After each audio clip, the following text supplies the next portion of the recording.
How long have you been studying colds?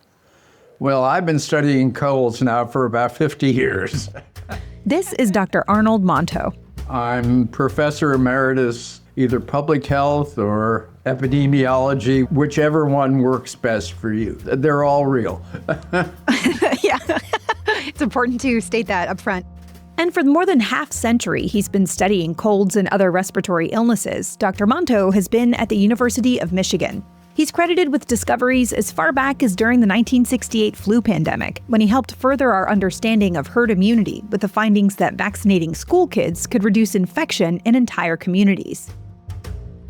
So, as we get deeper into the Northern Hemisphere's cold and flu season, which typically runs from October through May with a peak in the winter months, we asked Dr. Monto, after 50 years, how much better have we become at treating the most ubiquitous illness of them all, the common cold? Basically, in terms of what we can do for them, it hasn't really changed. Great. I'm Meg Terrell, CNN medical correspondent, filling in this week for Dr. Sanjay Gupta to ask the question, why haven't we cured the common cold? And will we ever? This is Chasing Life. The average person has 2 to 4 colds a year, and more if you're a kid, up to 10 on average.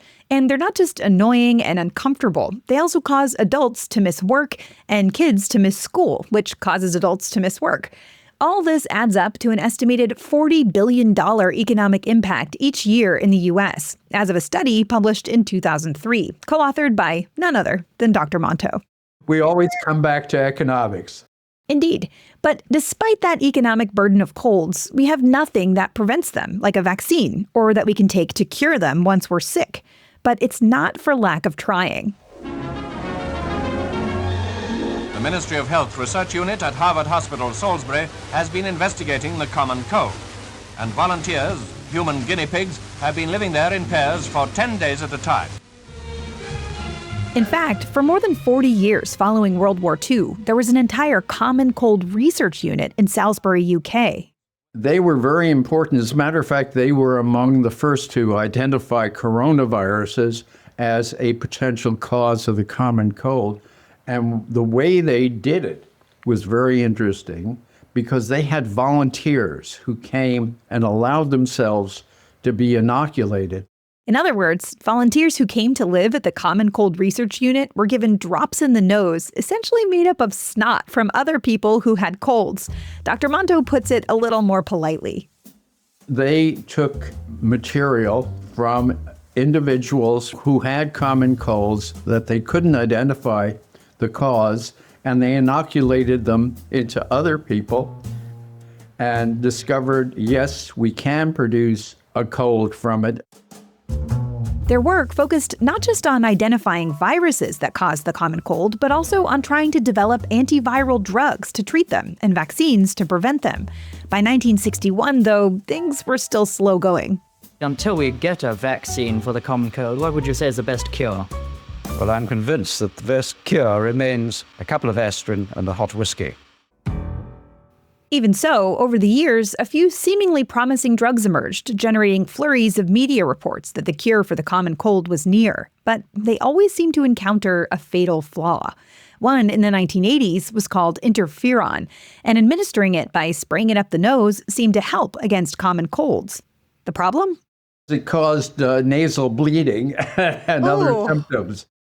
A couple decades later, a biotech company called Viropharma advanced an antiviral drug called pleconaril, which also generated excitement. It aimed to work by stopping some of the viruses that cause common colds from being able to replicate.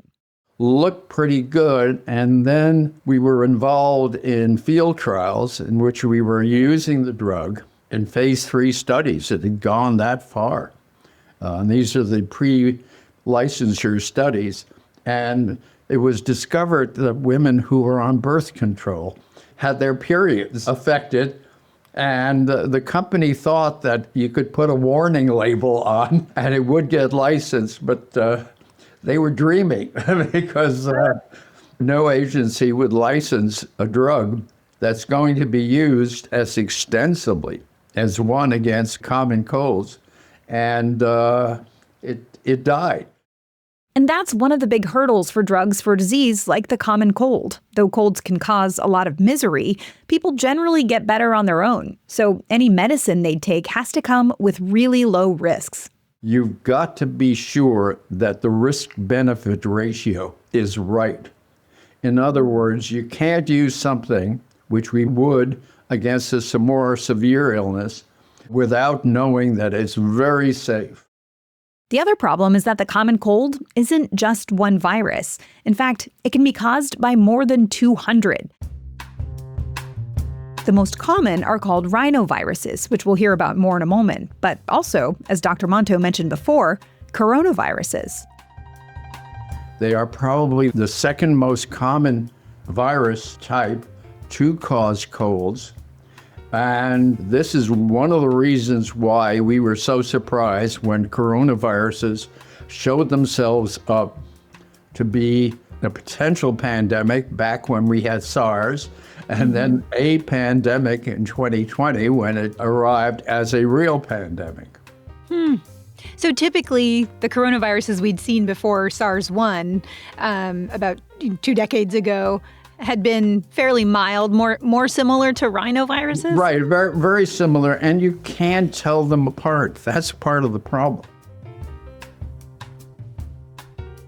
Attempts to develop antiviral drugs typically haven't been able to cover all the kinds of viruses that cause common colds. And it's been a similar problem for vaccines, as this newscaster found on his visit to the Common Cold Research Unit in the 1970s. The problem with the common cold is that many different viruses can cause it, and so far it's proved impossible to make a vaccine which will combat them all. But researchers haven't given up. It's one of those things that everybody gets, and everybody knows there's nothing much you can do about it. So it's kind of an interesting story, isn't it? Yeah, and scientifically, I think it's so interesting, too, because it's not like we haven't tried. Exactly right. Right? Yeah. We tried and failed a lot. Dr. Gary McLean is one of those researchers still working to try to crack the nut that is the common cold. He's an honorary research fellow at Imperial College in London. I'm an immunologist, so I come from the point of view of what is it that our immune systems see and when we're attacking a virus. And the common cold is a really interesting one because we're seeing a lot of different things all the time, and it's very, very difficult for the immune system to catch up. So it's one of those pathogens that's an extreme challenge. And from that point of view, it attracted me as an immunologist, trying to understand how we can, make the immune system better, maybe, in a way. And he explains it's not just rhinoviruses and coronaviruses our immune systems have to contend with when it comes to the common cold. Traditionally, RSV, rhinovirus, adenovirus, coronaviruses, human metapneumoviruses, there's a number of them. Altogether, all of those can cause common colds, and there's a lot of them. That's why we get colds all the time. And rhinoviruses, it turns out, can be especially sneaky. So rhinovirus is a very small virus. It's a very geometric shape. It's a smooth kind of surface of protein that attaches to receptors on cells that are in your upper airways. Now, the first discovery of rhinoviruses was actually done at Johns Hopkins University in the 1950s. And it was a doctor noticed that a bunch of nurses were all suffering from a very similar upper respiratory tract infection and managed to swab them and isolate a virus, which they called JH virus for Johns Hopkins. And then it was subsequently changed the names to rhinovirus because that comes from the Greek word rhino is nose. So it's not like influenza, which can travel deeper into the lungs or even the gut. Rhinovirus tends to stay in the nose. It's very fast, its weapon is speed, and as we know, there are a lot of them, and they're very dangerous little customers because we're always trying to catch up with our immunity to these viruses. And we heard from Dr. Monto about some of the approaches to trying to develop antiviral drugs to treat common colds over the years. But there was a lot of work to try to make vaccines to prevent them as well. The old traditional approach with a new pathogen or a virus such as this was you grow as much of it as you could in the lab, and then you take some chemicals to inactivate it so that it becomes non-infectious. That end product is still what we call immunogenic, which means if you put it into an animal or a human, it would be recognized and an immune response would be made against it. And of course, these approaches tended to fail because they didn't fully anticipate the breadth of different strains of rhinovirus. So this was in probably the 1970s when those kind of approaches were stopped because it was established that it was just too difficult. It's technically impossible for us to generate immunity to all those different rhinovirus strains. And at the same time, it was considered, well, it's not really a very dangerous virus. It doesn't kill many people. There are other things that are perhaps a little more important to focus vaccine approaches on. And the rhinovirus's humble attributes may be part of what make it such a successful virus. I often tell students that I think it's the most perfectly adapted human pathogen because it's so fast, it transmits easy, it doesn't cause very severe disease, which is what the virus wants, right? Remember, it's a parasite. It needs us to make copies of itself. That's its sole aim. Go to the next person, the next nose. And it does that very, very well. That's the thing about viruses. Like, it's sort of perfect if it can infect you and you can carry it around and it makes you symptomatic enough that you sneeze on other people, but not so symptomatic that you stay home and don't sneeze on other people. Yep. So it doesn't want to kill you. It doesn't want to put you in bed. Not at all. It wants you to be out in the world. It wants you to be out, spreading. Yep. And it does that brilliantly. So will we be able to stop it? I don't know. I hope so. It's not going to stop me from trying. So how's he doing it? Well, one of the biggest challenges is figuring out how to train the immune system to recognize all or a lot of the different strains of rhinovirus out there. Often, vaccines show the immune system the outside pieces of a virus. Think of those infamous spike proteins sticking out of the COVID-19 virus, for example. So that the next time we encounter a virus in the wild, the immune system will say, hey, that's not supposed to be here, and be ready to mount its attack. But it turns out there's a target on the inside of rhinoviruses that seems to be more conserved across different strains. So that's what Dr. McLean's vaccine focuses on. It aims to stimulate part of our immune system that uses T cells, which can seek out and destroy virally infected cells. The goal, at least to start, is to protect people for whom a common cold might be especially dangerous, those with chronic lung disease.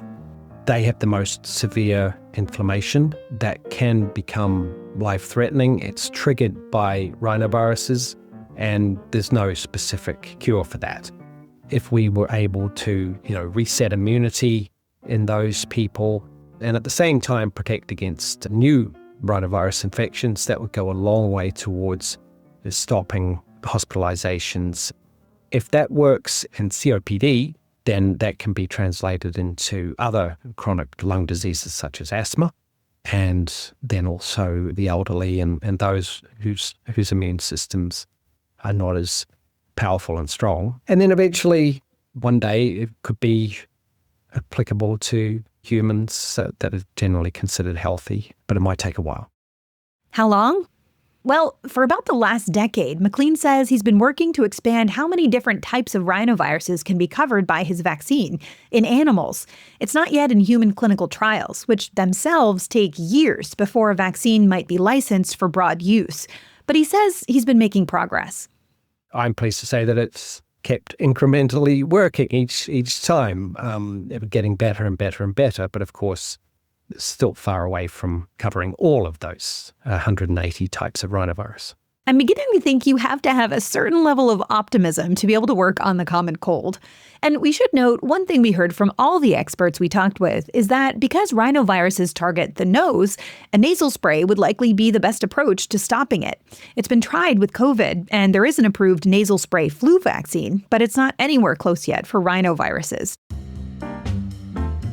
So until then, we're stuck trying to treat our symptoms.